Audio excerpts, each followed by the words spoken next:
All right, while I'm talking about it just for a moment more, what started the war in Israel October the 7th, brutal attack by savages, by terrorists, murdering children, beheading babies, good God.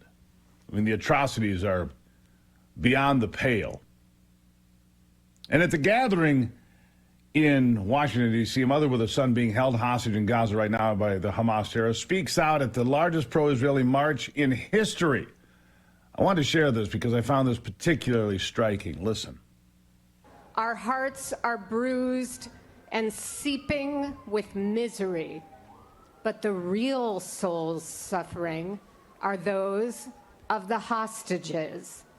And they want to ask everyone in the world, all the screamers, the indifferent, the experts, the academics, the knowledgeable, the passives, the perfectly outraged, I'm sorry about the that. righteous, the indignant, the haters, the leaders, the lovers, the every single one of us. Why?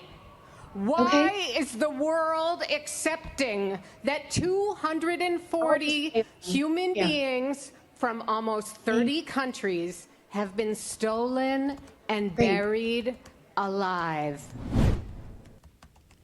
Yeah, imagine that. Imagine that. And who is ultimately responsible right now for selling out America? Well, the list is pretty long. The politicians, the staffers, the backroom dealers, the multinational double-crossers, and a host of others. They don't care. They don't care what happens about terrorists coming into this country, so we suffer what that woman is suffering from her child being kidnapped across the world. And neither do Mayorkas or Ray, by the way. They don't seem to care. Ray admits the terror threat has exploded in recent weeks. Listen.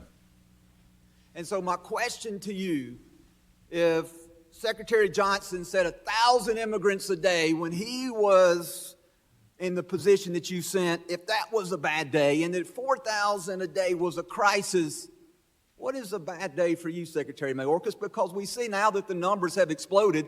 They're no longer 1,000 a day. They're not even 4,000 a day when this article was written. They're over 11,000 a day. And so in the last 20 seconds, what number to you represents a bad day when we see the number of apprehensions increase dramatically? So I'll give you the remainder of my time to answer the question, and I'll yield back. Vice Chairman Guest, we do not minimize the significance of the challenge at the southwest border, and we are intensely focused on it. Is there a number? Would you like to give a number? I asked for a number. That was my question. What number to you represents a bad day? And are you refusing to answer the question? Vice Chairman Guest, as I said, we do not minimize the significance of the challenge at the southwest border. That wasn't my question, Mr. Mayorkas. I asked a simple question. Give me a number. And you're filibustering, and you're refusing to answer the question. What is that number?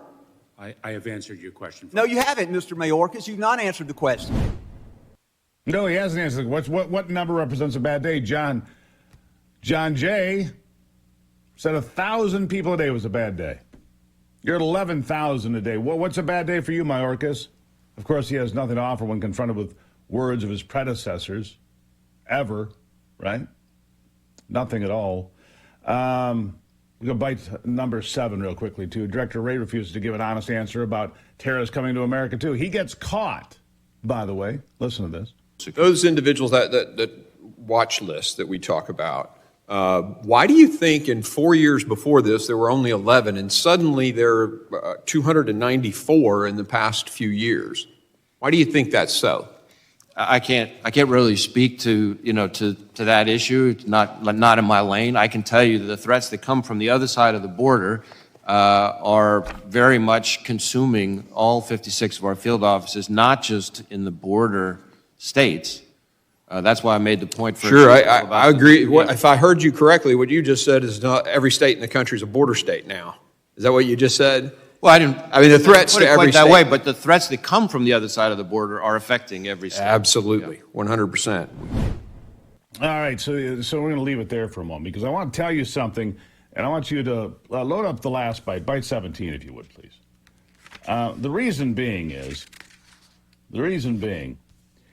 is that the threats to this country don't just come from beyond the border. All right? The threats to this country don't just come from beyond the border. They come from inside this country as well. A lot of it from the influence of things like TikTok and social media and Confucius Institutes and all of that, which I've talked about so many times before.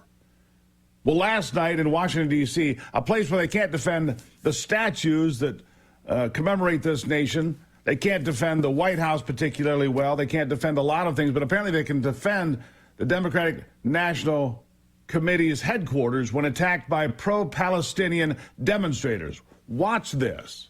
We are outside the DNC. We're outside the Democratic Party headquarters because this party claims to be on the side of life and peace and equality. And we're saying that we want them to live up to their values and oppose this horrific war and call for a ceasefire now. And we're being responded to by the police shoving anti-war activists down the stairs, shoving peaceful protesters back with their bikes.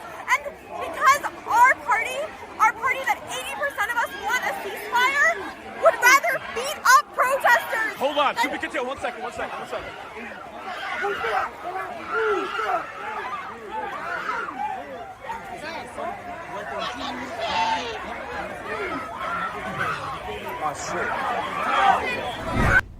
Brain dead white liberals, they sure are a treat, aren't they?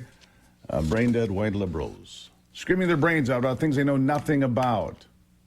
Having been convinced of some fallacy by their social media page or by their friends that have been convinced by some social media page or a combination thereof, ignorance is bliss. But here's what happened last night. Several people arrested, police injured, because apparently the DNC can be defended by the Capitol Police.